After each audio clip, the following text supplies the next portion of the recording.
Olá e boas-vindas a quem acompanha a investigação aprofundada de hoje. A nossa missão aqui é desvendar algo que faz parte da rotina de quase todo mundo, mas que a gente raramente para analisar com a devida gravidade. Uhum, com certeza. O objetivo é entender como o simples ato de comprar algo ali por uma tela de celular está literalmente reconfigurando o mundo físico, o asfalto e as cidades ao nosso redor. Exato. E para guiar essa discussão, a gente tem em mãos um material que é denso e, tipo, riquíssimo. É uma tese de doutorado de 2025 da Universidade de São Paulo, a USP. Isso do pesquisador Aparecido Pires de Moraes Sobrinho. Perfeito. O título do trabalho é A Consolidação dos Espaços de Consumo Virtual no Brasil e o Papel das Grandes Redes de Comércio Varejista. E o ponto central para quem nos escuta é justamente refletir sobre uma ilusão que foi muito bem construída. Porque quando um item vai para o carrinho de um aplicativo, a sensação é de pura leveza, né? Total. Um clique na tela e a transação acontece numa nuvem, uma coisa invisível, mágica. E essa é exatamente a grande armadilha contemporânea que a tese desconstrói logo de cara. A nuvem, na verdade, é uma das coisas mais pesadas e concretas que existem na geografia moderna. Pois é. A pesquisa pula aquela análise meio superficial de que a pandemia nos forçou a comprar online. Isso já é de conhecimento geral. Os dados mostram que os consumidores online saltaram de 61,8 milhões para 79,7 milhões em 2020 no Brasil. Um salto absurdo. Mas o autor vai direto para as consequências estruturais dessa aceleração. O que a tese propõe é que o espaço virtual não é um universo paralelo.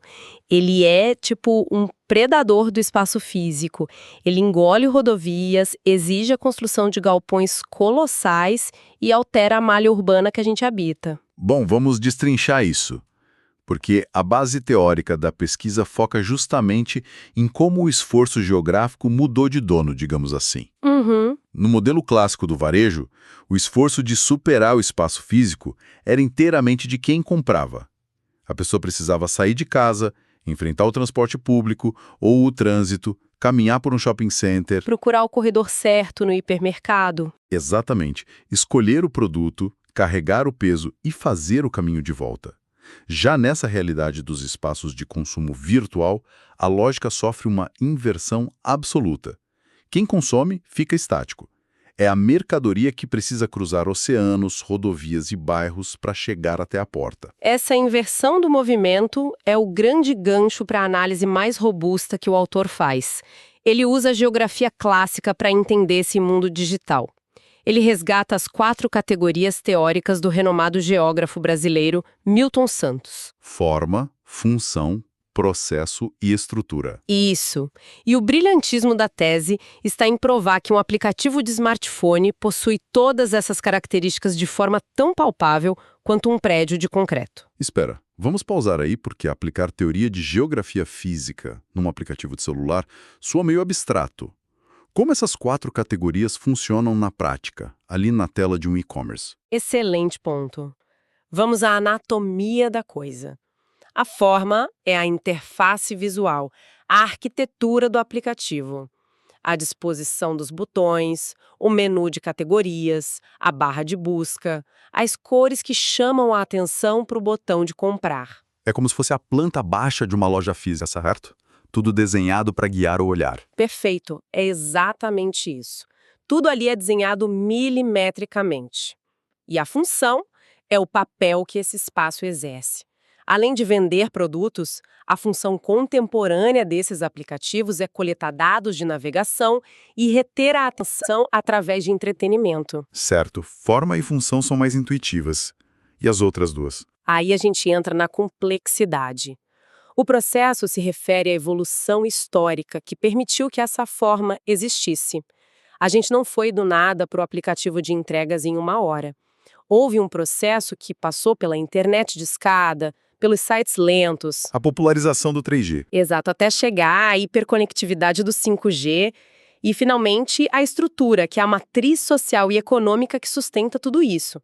A estrutura envolve as regras do capitalismo de plataforma, os monopólios das grandes empresas de tecnologia e a própria precarização do trabalho logístico que faz a engrenagem rodar. Mas, fazendo papel de advogado do diabo aqui, se a forma é só o layout visual para vender produtos, o que difere um aplicativo moderno daqueles catálogos antigos de venda por correspondência? Ah, boa pergunta. A Sears, lá nos Estados Unidos, ou a Hermes, aqui no Brasil, já faziam isso há décadas. A pessoa olhava uma foto numa revista de papel, preenchia um formulário e recebia em casa. Não é a mesma lógica, só que numa tela brilhante. Essa comparação é excelente, mas a tese explica por que o salto digital muda as regras do jogo. O catálogo de papel dos anos 90 era uma forma estática. A mesma revista que chegava para uma pessoa no sul do país era entregue no norte. Faz sentido. O aplicativo, por outro lado, é uma arquitetura viva. Através da categoria de função, que agora inclui essa coleta massiva de dados, a vitrine virtual muda em tempo real. Cada clique, cada segundo que a tela fica parada sobre um produto, alimenta um algoritmo. Ou seja, a loja que aparece no meu celular é completamente diferente da loja que aparece no seu. Exatamente. É uma personalização predatória que o catálogo de papel jamais conseguiria replicar. E isso nos leva a uma observação central e muito bem fundamentada do estudo, que é a drástica redução da experiência sensorial no ambiente virtual. Porque numa loja de rua, a gente tem a possibilidade de interagir com a matéria, né? Uhum. Dá para sentir a textura de um tecido, testar a gaveta de um móvel, avaliar o peso de um equipamento. Mas no espaço digital, o tato, o olfato e o paladar são sumariamente anulados. Resta apenas a visão e, secundariamente, a audição. A grande questão é como o varejo convence alguém a gastar parte significativa da renda em algo que não pode ser tocado. O que é fascinante aqui é o papel absoluto da representação, especificamente da fotografia. A tese mergulha fundo nessa semiótica. No espaço virtual não se compra o objeto físico está a milhares de quilômetros de distância num galpão escuro. Verdade. O que a pessoa está consumindo naquele exato momento de decisão é uma imagem digital. São agrupamentos de pixels na tela. A fotografia se torna a única mediadora entre o desejo e o produto real. E como o autor pontua, a fotografia nunca é a realidade. Ela é sempre um recorte, uma interpretação cheia de intencionalidades comerciais. E o estudo documenta isso com exemplos muito práticos. O autor analisa anúncios reais de e-commerce, focando nas buscas por uma geladeira da marca LG e um amplificador de guitarra da marca Vox. E em todas as imagens promocionais tem aquele microscópico aviso legal no rodapé. Imagens meramente ilustrativas. Esse detalhe é genial. É genial porque expõe uma vulnerabilidade imensa do sistema. O aviso é um escudo jurídico das empresas. Eles sabem que a foto de estúdio com iluminação controlada, sem reflexos e com cores saturadas para gerar desejo, nunca vai corresponder com exatidão à geladeira real que vai sair de uma caixa de papelão amassada semanas depois. E essa distância entre a representação fotográfica perfeita e o objeto físico imperfeito gera um custo gigantesco, geográfico e financeiro. Como assim? Se a ilusão da imagem for quebrada no momento em que a caixa é aberta, tipo, se a cor não for exatamente a da tela ou o tamanho parecer diferente, ocorre a devolução. A chamada logística reversa é um dos maiores gargalos do comércio virtual. Ah, sim. O caminhão tem que fazer tudo de novo. Exato. Um caminhão que queimou combustível para entregar aquele produto vai ter que fazer a mesma rota de volta, dobrando o impacto ambiental e urbano de uma transação que foi frustrada por uma foto exageradamente otimizada. O que derruba de vez aquela narrativa de que o e-commerce flutua de forma etérea numa realidade digital. E para entender essa mecânica pesada por trás dos cliques, a pesquisa usa outras duas categorias consagradas da geografia: os fixos e os fluxos. Se conectarmos isso a um panorama mais amplo, a ideia de imaterialidade evapora completamente. Os fixos são as infraestruturas que não saem do lugar, mas que são indispensáveis para a internet existir. Os cabos submarinos, por exemplo. Isso. Cabos de fibra ótica que cruzam o Atlântico, fazendas gigantescas de servidores que consomem energia de cidades inteiras para processar essas compras e, claro, os megacentros de distribuição. Essas estruturas ocupam milhões de metros quadrados, geralmente nas franjas das grandes cidades, reconfigurando totalmente o uso do solo. E os fluxos são a consequência direta dessa imobilidade, correto? Movimento constante para ligar os centros de distribuição até as casas das pessoas? Exatamente. Os fluxos englobam tanto o invisível, como o tráfego de dados e as transferências bancárias instantâneas, quanto o extremamente visível. A frota interminável de carretas nas rodovias, os caminhões menores nas avenidas e as motos e vans congestionando as ruas de bairro. O comércio eletrônico intensifica o uso da cidade de uma forma sem precedentes. E isso traz consequências bem desiguais. Sim, a tese faz questão de levantar uma questão estrutural severa. Essa dependência de fixos tecnológicos cria zonas de exclusão absolutas. Quem habita uma área sem cobertura de banda larga ou não tem renda para comprar um smartphone com capacidade razoável, não é só alguém sem internet. É um indivíduo expulso desse novo espaço geográfico de consumo. Aqui é onde a coisa fica realmente interessante, porque a pesquisa deixa a teoria geral um pouco de lado para focar num estudo de caso que materializa tudo isso no Brasil. A trajetória corporativa e logística da Magazine Luiza, a Magalu. A linha do tempo deles é um caso clássico. É de cair o queixo, porque mostra uma adaptação contínua. Lá em 1992, eles já experimentavam com o que chamavam de lojas virtuais. E o detalhe é que não existia internet comercial no Brasil nessa época. Pois é, uma inovação analógica de certa forma. Eram lojas físicas minúsculas em cidades do interior, onde não havia estoque nenhum. Quem entrava lá sentava com um vendedor e olhava produtos através de um catálogo em vídeo ou num terminal bem rudimentar.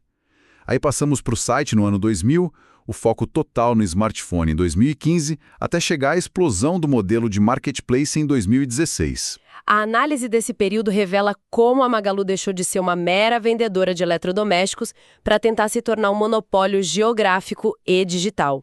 O conceito de marketplace foi só o início. E a estratégia de aquisições deles foi feroz para dominar a estrutura e os fluxos. Muito feroz. Eles começaram comprando e-commerces de nicho, como o Kabum no setor de tecnologia e a Netshoes no setor esportivo, para absorver o público dessas marcas.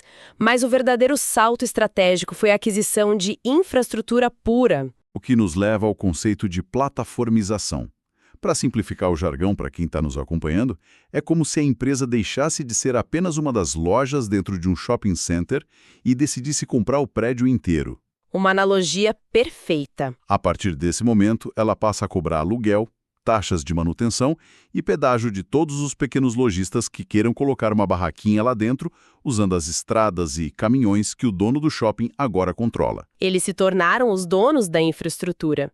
E para garantir que esse pedágio fosse pago, compraram empresas fundamentais. O caso mais sintomático que a tese analisa é a compra da Inloco Media. Que não era uma empresa de varejo. Não, era uma empresa de tecnologia focada em geolocalização. O que a Inloco fazia era rastrear dados de localização de usuários de smartphones através de diversos aplicativos parceiros. Então, na prática, eles adquiriram a capacidade de mapear o corpo físico das pessoas no espaço urbano para alimentar a publicidade virtual. Exatamente. Se o sistema detecta, pelo GPS do celular, que o indivíduo costuma frequentar academias de ginástica, o aplicativo da Magalu altera sua forma visual imediatamente para oferecer roupas de treino e suplementos assim que a tela for desbloqueada. É a geografia física ditando a planta baixa do varejo digital. Sem tirar nem pôr. A simbiose entre o espaço físico e a tela é total. E a estratégia de manter as pessoas dentro dos próprios muros digitais se expandiu até para o conteúdo. Sim, a tese menciona a aquisição de portais como o Jovem Nerd e o Canaltech. O raciocínio corporativo é muito claro. Se a pessoa vai ler uma notícia sobre um novo lançamento de videogame ou ouvir um programa sobre cultura pop, ela deve fazer isso dentro de um ambiente controlado pela empresa. Assim, a distância entre ler sobre o produto e clicar no botão de comprar é reduzida a um único movimento de dedo. E isso nos leva à ironia mais saborosa de todo esse processo tecnológico. Durante toda a década de 2010, os gurus da tecnologia cravavam que as tradicionais lojas físicas de rua iriam desaparecer, que o comércio de calçada seria engolido pela internet. Mas o estudo da Magalu mostra o exato oposto. As lojas físicas não morreram, elas sofreram o que o autor chama de refuncionalização. Refuncionalização. Explica isso um pouco mais. Essa refuncionalização é talvez a evidência mais forte da tese de que o virtual precisa do físico. As lojas de rua perderam a sua aura de serem espaços exclusivos para o convencimento e a demonstração de produtos. O salão principal, onde ficam os mostruários, foi reduzido. Em contrapartida, os fundos da loja, o espaço de estoque, foram massivamente ampliados. As filiais viraram mini-centros de distribuição avançados. É a famosa mecânica do modelo clique e retire, que é vendido pelas empresas como uma grande conveniência para quem compra, mas que na verdade é uma manobra brilhante de transferência de custos logísticos. Com certeza. Em vez de a empresa pagar o combustível e o motorista para fazer a entrega complexa da última milha até a porta da casa, ela usa a frota pesada para descarregar dezenas de pacotes de uma vez só na loja do bairro. Quem assume o trabalho final de cruzar o espaço geográfico, pagar passagem de ônibus ou queimar gasolina no próprio carro para buscar a caixa, é a própria pessoa que fez a compra. E com isso, os vendedores que antes precisavam gastar tempo argumentando sobre as qualidades de uma televisão, agora frequentemente atuam como auxiliares de logística. Eles ficam bipando códigos de barras e entregando caixas pardas de produtos que já foram vendidos na madrugada anterior por um algoritmo. Impressionante como isso afeta a dinâmica do trabalho também. Sim, e afeta o trânsito da cidade inteira. As vias principais dos bairros precisam suportar o tráfego incessante de pequenos caminhões, abastecendo essas lojas estoque várias vezes ao dia, apenas para garantir que a promessa da retirada rápida seja cumprida. Então, o que tudo isso significa? Compilando as análises profundas do nosso mergulho nas fontes de hoje, a gente chega a um entendimento muito claro. O ciberespaço não é um lugar isento de peso e fricção. O ato de comprar online não livra as cidades da pressão comercial. De forma alguma. Na verdade, são os algoritmos rastreadores e aquelas fotografias com a ressalva de imagens meramente ilustrativas que estão ditando, de forma autoritária, como a malha urbana deve se comportar. A impaciência dos nossos cliques exige que galpões de concreto surjam do nada, que o asfalto seja esburacado por frotas de entrega e que as lojas tradicionais virem meros armazéns. A tecnologia não substituiu a geografia, ela apenas a tornou mais veloz e caótica. Isso levanta uma questão importante sobre o futuro do planejamento urbano para quem está acompanhando essa reflexão. Qual questão? Se o consumo já não depende tanto de vitrines voltadas para as calçadas, mas sim de rotas eficientes para frotas de vans escoarem mercadorias dessas lojas refuncionalizadas, quem será a prioridade na cidade de amanhã? Será que os gestores públicos continuarão desenhando calçadas, praças e ruas para o fluxo e o bem-estar de seres humanos? Ou a pressão corporativa transformará as nossas vias apenas em artérias otimizadas para o fluxo contínuo de entregas do comércio virtual? É uma perspectiva assustadora. E essa reflexão nos leva a um último pensamento que pode soar até como ficção científica, mas que é a evolução natural do que a gente discutiu hoje. Pensa bem, se essas empresas já operam ecossistemas fechados, lendo notícias, rastreando passos via GPS, entendendo o comportamento de compra através de algoritmos ultra complexos, em quanto tempo a ideia de entrar num aplicativo para comprar algo vai se tornar obsoleta? Uma entrega preditiva. Exatamente. Em um futuro muito próximo, os produtos não serão comprados ativamente. Eles serão enviados preventivamente para os mini-centros de distribuição dos nossos bairros ou até para a porta de casa, antes mesmo de percebermos que precisávamos deles. Quando o algoritmo nos conhece melhor do que nós mesmos, a última barreira entre o espaço virtual e o nosso espaço físico-privado simplesmente desaparece. É um cenário para a gente continuar observando muito de perto. Sem dúvida. Fica aqui o agradecimento imenso a quem dedicou seu tempo para nos acompanhar nessa investigação profunda de hoje. Até a próxima jornada de descobertas e fim do nosso mergulho nas fontes.